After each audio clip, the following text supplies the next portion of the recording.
Semangat pagi, salam sejahtera buat kita semuanya. Pada kesempatan hari ini, secara khusus kita membahas LKS Cyanobacteria. Nah, langsung aja kita mulai soal nomor 1. Jelaskan mengapa Cyanobacteria tidak termasuk ganggang dan mengapa disebut ganggang hijau biru. Nah, jawabannya adalah kita harus tahu dulu apa yang dimaksud dengan ganggang atau alga.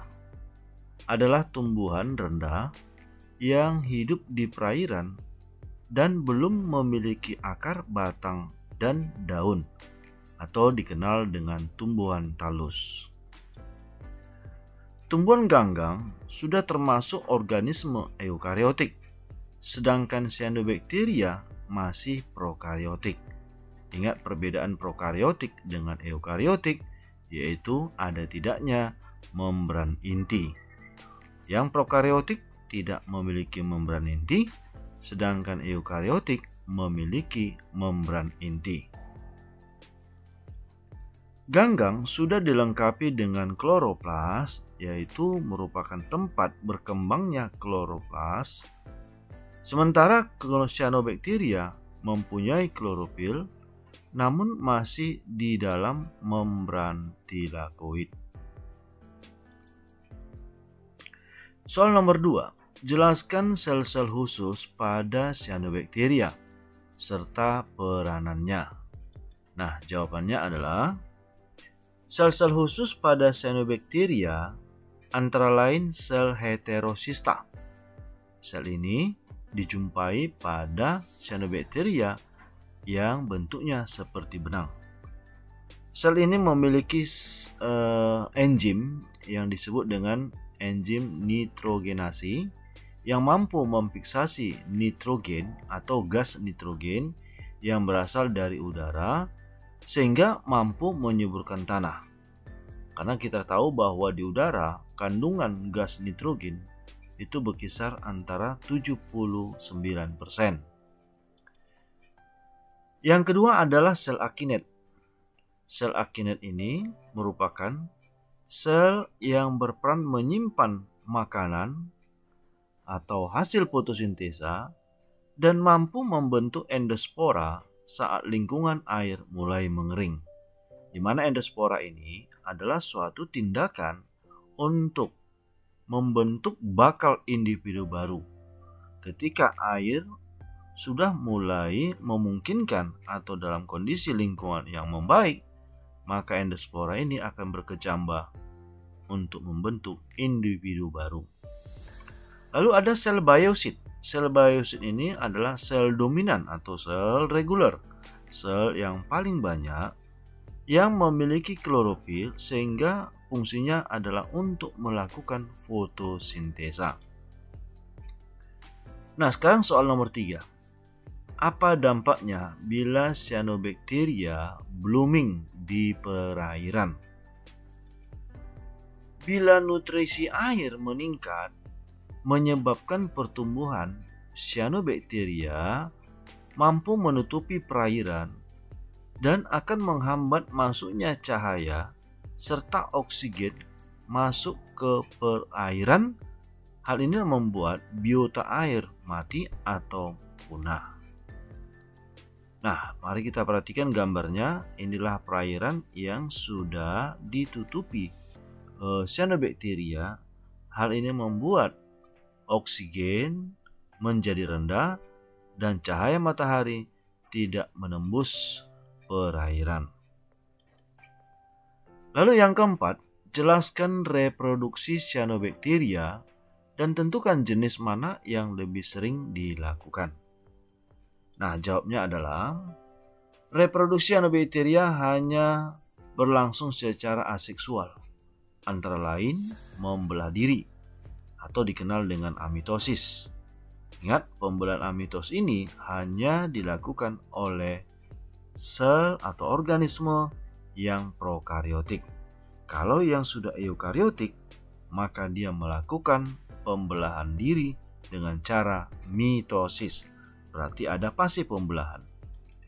Nah, kemudian yang B atau yang kedua, fragmentasi yaitu proses pemutusan diri yang berasal dari bagian tubuh individu. Hal ini akan menghasilkan hormogonium. Mana hormogonium inilah produk putusannya, dan hormogonium ini berkecambah atau berkembang dengan perbanyakan sel sehingga terbentuklah individu baru. Lalu yang berikutnya adalah endospora. Endospora berupa suatu kemampuan cyanobacteria yang berfungsi melindungi bagian dari inti selnya atau materi genetiknya, sehingga dia bisa melindunginya dan akan membentuk individu baru. Dan ini terjadi saat lingkungan tidak menguntungkan. Soal nomor 5. Buatlah contoh-contoh cyanobacteria berdasarkan bentuk tubuhnya serta peranannya masing-masing. Nah, jawabnya adalah, kita lihat pertama cyanobacteria yang uniselular adalah Crococcus sp. Crococcus ini hidup di air tenang, salah satu penghasil oksigen terbesar di bumi. Kenapa? Karena Crococcus dari segi kuantitas jauh lebih banyak dibandingkan tumbuhan-tumbuhan tinggi lainnya. Nah, kita perhatikan gambarnya, seperti inilah Crococcus. Kemudian yang B adalah Gliochapsa spesies. Cyanobacteria bersel tunggal mampu memfiksasi nitrogen serta membentuk lichen. Ingat, lichen adalah lumut kerak, simbiosa antara jamur dengan ganggang. Pada hal ini, ganggangnya berupa cyanobacteria. Lalu yang C adalah Microcystis spesies. Tumbuhan ini atau cyanobacteria ini hidup di limbah industri atau limbah pertanian yang dalam jumlah banyak akan menyebabkan blooming, sehingga air kekurangan oksigen dan cahaya. Yang D adalah Polykystis, yaitu sel bulat berkoloni di danau sehingga tampak warnanya menjadi warna abu kebiruan. Nah, seperti inilah gambarnya. Lalu ada cyanobacteria yang bentuk filamen, antara lain ada Nodularia spesies, di mana habitatnya di perairan yang memiliki kadar garam tinggi dan menghasilkan racun atau nodularin saat blooming. Lalu yang B ada Oscillatory rubescens. Oscillatory ini yang menyebabkan warna air laut merah. Jadi laut merah itu kenapa berwarna merah? Karena didominasi oleh Oscillatoria rubescens. Nah, seperti inilah gambarnya.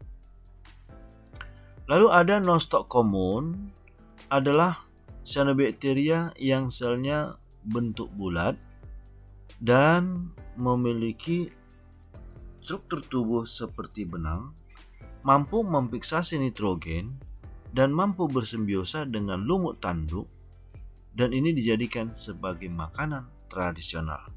Nah, seperti inilah gambarnya. Lalu yang D, Anabaena ajolae, yaitu mampu memfiksasi nitrogen yang bersimbiosa dengan tumbuhan paku air sehingga mampu menyuburkan tanah, khususnya daerah persawahan.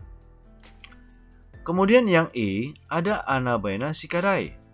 Anabaena cicadae ini mampu memfiksasi nitrogen juga dan mampu bersimbiosa dengan pakis haji, tepatnya di bagian akarnya. Hal ini akan menyuburkan tanah. Lalu ada yang F, Ripularia, adalah ganggang hijau biru yang tubuhnya seperti cambuk. Nah, terlihat gambarnya memang mirip seperti cambuk. Heterocysta ditemukan tapi berada di pangkal tubuh. Tubuhnya berlendir dan menyebabkan batu licin di perairan. Nah, kita lihat gambarnya, inilah Rivularia itu, dan di ujung bagian tubuhnya terdapat Heterokista.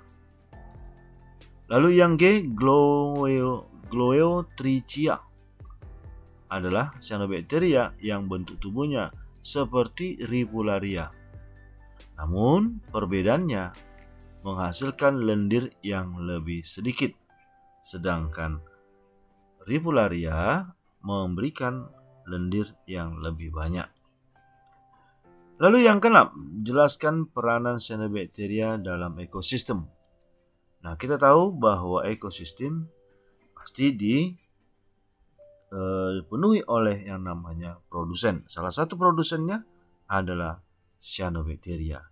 Nah, peranannya adalah berperan sebagai perintis atau pionir, yang artinya makhluk hidup yang pertama sekali hidup di suatu tempat di mana makhluk hidup lain belum bisa hidup.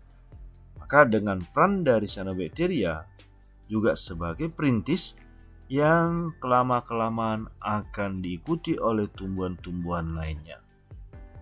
Lalu yang B, dalam ekosistem air tawar, dia sebagai produsen bagi zooplankton, udang, dan ikan kecil. Kemudian yang C, sebagai bahan pangan, yaitu protein sel tunggal atau single cell protein. Dan ini bisa dijadikan sebagai sumber protein alternatif.